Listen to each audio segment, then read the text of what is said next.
Hanap mo ba ay good vibes mula sa mga storyang hatid ay good news? Sagot ka namin!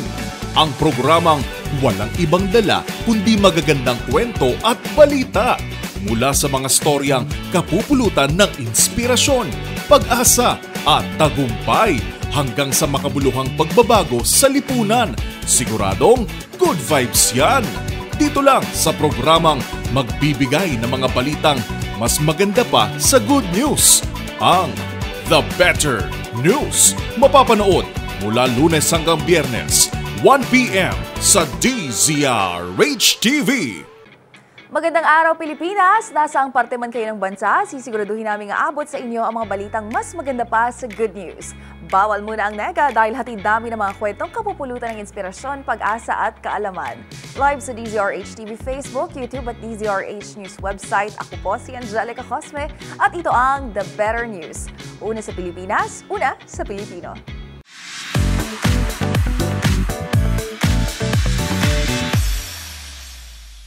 The Better News po para sa mga commuter. Sa June 12 kasi, Huwebes, may libreng sakay ang Department of Transportation sa LRT Line 2 at MRT 3. Yan ay bilang pagunita sa ika-127 anibersaryo ng Araw ng Kalayaan.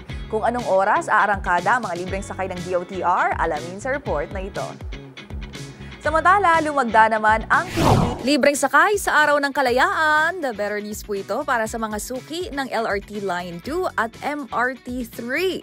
Yan ay dahil may handog na libreng sakay ang Department of Transportation sa June 12 o pagdiriwang ng ika-127 anibersaryo ng Araw ng Kalayaan. Batay sa anunsyo, ang oras ng libreng sakay para sa lahat ng mga pasahero ay mula sa peak hours o alas 7 hanggang alas 9 ng umaga at magpapatuloy ito sa hapon o mula 5 p.m. hanggang alas 7 ng gabi. Speaking of MRT and LRT, maugunita na kamakailan lang, inanunsyo ng kagawaran na simula sa Hulyo, papayagan na ang paggamit ng online wallets, debit at credit cards bilang pambayad sa pasahe. Ayon kay Transportation Secretary Vince Dizon, dito maaari nang itap ang mobile phone o card sa turnstile. Ito anya ay bilang tugon ng DOTR sa utos ni Pangulong Bongbong Marcos na gawing mas convenient at mas mabilis ang biyahe ng mga pasahero.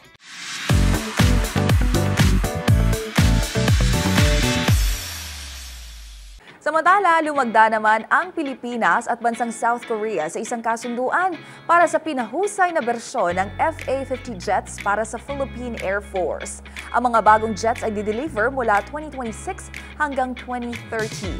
Ito na ang ikalawang batch ng naturang jets sa ilalim ng Armed Forces of the Philippines Modernization Program. Para sa detalye, narito ang report ni Millie Borja.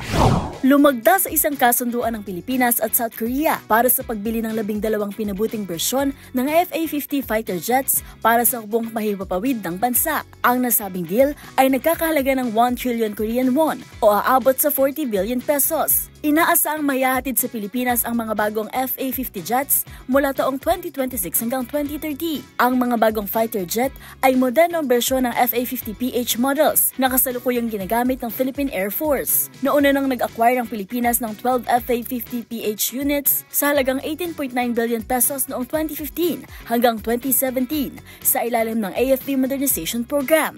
Para sa DZRH TV, ito si Millie Borja, una sa Pilipinas, una sa Pilipino.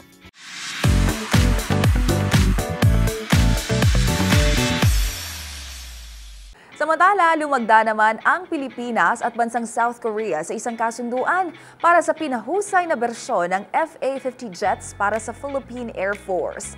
Ang mga bagong jets ay dideliver mula 2026 hanggang 2030.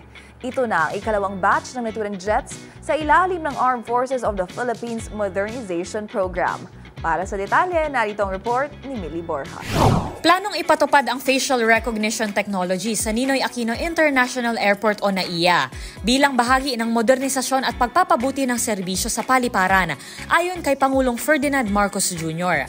Sa pagpapatupad ng nasabing teknolohiya, sinabi ni PBBM na hindi nakakailanganin ng mga pasahero ang pagpapakita ng iba't ibang identification card dahil ang kanilang mukha na lamang ang isa-scan para sa identification. Layunin din ng sistemang ito na maibsan ang matagal at mahabang pila ng mga pasahero sa paliparan. Inaasahan naman na mapapatupad ang facial recognition sa bansa sa loob ng 6 na buwan. Para sa DZRH TV, ito si Rose Babiera. Una sa Pilipinas, una sa Pilipino.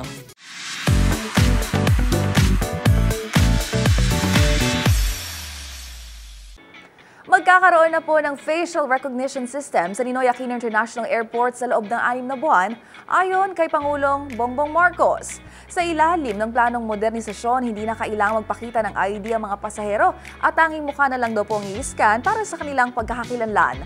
Layo nito na pabilisin ang proseso at bawasan ang pila sa paliparan. Darito ang report ni Rose Babiera.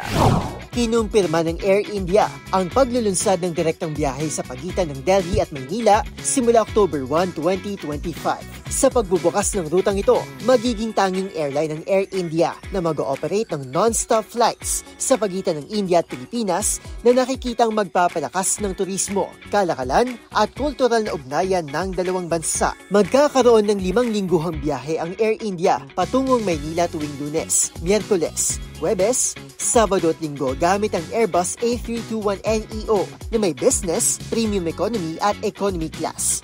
Kamakailan, ipinatupad ng Pilipinas ang visa-free entry para sa mga Indian tourist hanggang 14 na araw na mas pinadali ang pagbisita sa mga destinasyong tulad ng Boracay, Palawan at Cebu.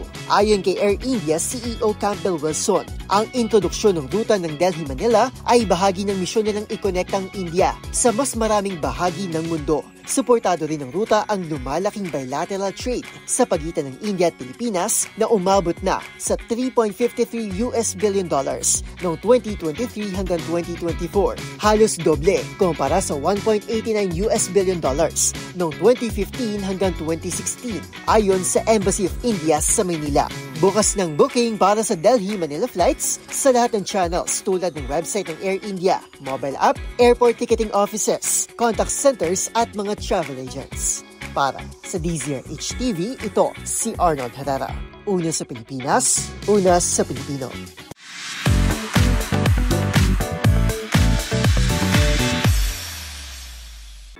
Laking ginhawa naman ang naramdaman ng mga guro matapos aprubahan ni Education Secretary Sonny Angara ang DepEd Order No. 6 Series of 2025 na layong mapagaan ang trabaho ng mga itinuturing nating pangalawang magulang. Sa ilalim kasi ng naturang panukala, babawasan ang mga form na kailangang gawin ng mga guro. Mula sa dating 174 ay 5 na lang daw po ang kinakailangang sagutan. Narito ang report ni James Galange. Inaprubahan na ni Education Secretary Sonny Angara ang DepEd Order No. 6 Series of 2025 na layong bawasan ang workload ng mga guro, partikular na sa mga pinapasang forms. Mula kasi sa 174 ay 5 na lamang ang kailangang sagutan ng lahat ng guro, habang 31 naman para sa mga teacher ancillary tasks at 39 naman sa mga teaching-related assignments. Pagbabagi ng isang guro mula Iloilo City, mas mabibigyan umano ng maraming oras sa mga guro para gawin ang iba pang bagay tulad ng workshops at seminars. Habang sa isa namang guro mula Camarines Sur ay magiging mas innovative at flexible na sila sa pagtuturo. Umabot na sa 57% ang naibawas sa trabaho sa mga guro alinsunod sa direktiba ni Pangulong Bongbong Marcos. Para sa DZRH TV, ito si James Galange, una sa Pilipinas, una sa Pilipino.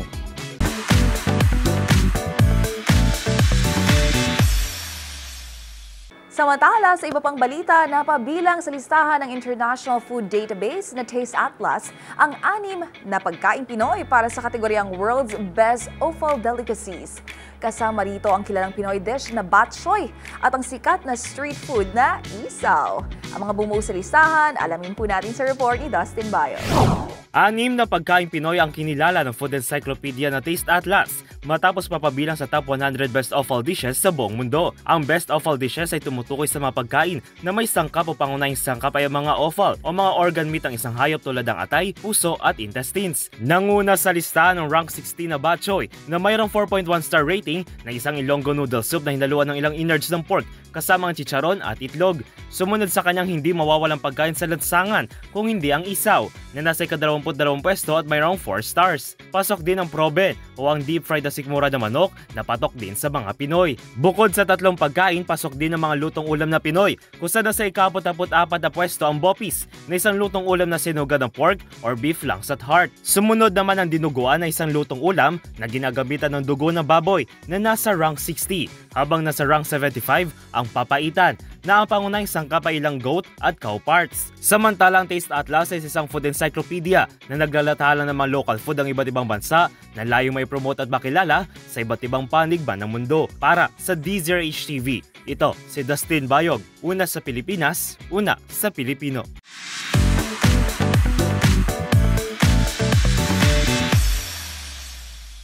Sa kauna-unahang pagkakataon, lumako ang Pilipinas sa prestiyosong Revelations 2025. Tampok dito ang mga pinakamahuhusay na obra ng contemporary at fine craft artist mula sa buong mundo. Bit-bit ang diwa ng tradisyon at inobasyon, ipinamalas ng mga Filipino designer ang kakaibang galing sa larangan ng sining sa mismong puso ng Europa. Ang mga obrang bumida, silipin natin sa report ni Millie Borja. Isang Filipino student ang nagtapos ng magna cum laude sa prestiyosong Harvard University sa United States. Si Ion Nicolay Chua, 22 years old, ay nakakuha ng concurrent master's degree sa chemistry, chemical biology at bachelor's degree sa economics. Isa siya sa halos 10,000 na nagmarcha sa Harvard's 374th commencement ceremony nitong May 29. Bago makapasok sa Harvard University noong 2021, una itong nag-aral sa International School Manila at MGC New Life Christian Academy na parehong matatagpuan sa Taguig City.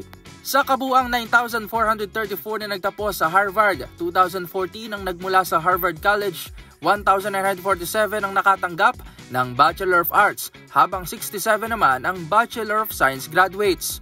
Mayroon ring 1,357 graduates mula sa Harvard Kenneth C. Griffin Graduate School of Arts and Sciences, kung saan 275 sa kanila ang may Master of Science degrees.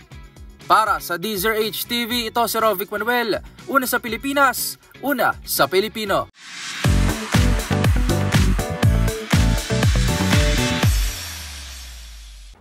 Bumida na naman ang husay at talino ng Pinoy dahil isang Filipino student sa Harvard University ang nagtapos bilang cum laude at may double degree pa.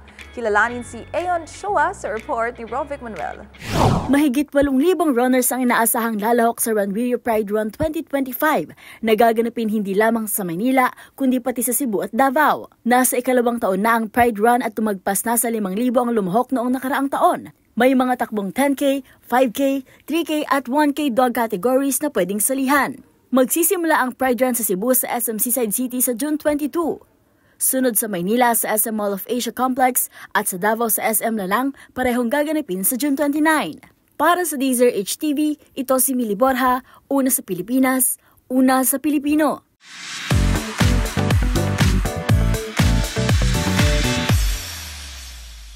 At yan ang mga balitang hashtag Pampagood Vibes para sa inyo. Magkita-kita po tayo sa susunod na linggo. Dala pa rin ang mga balitang tiyak magpapa-feel better sa ating lahat. Para naman sa ating mga live streamers sa website, palagi lang pong tumutok. At kung may gusto kayong i-share na kwentong hatid ay good vibes, alam niyo na yan sa ating comment section. Share niyo lang po. Tandaan, libre lang ang umiti at maging masaya. Kaya naman, huwag mo na itong ipagkait sa iba. Hashtag Good Vibes lang. Ito ang The Better News. Para sa DZRH TV, ako po si Angelica Cosme, una sa Pilipinas, una sa Pilipino.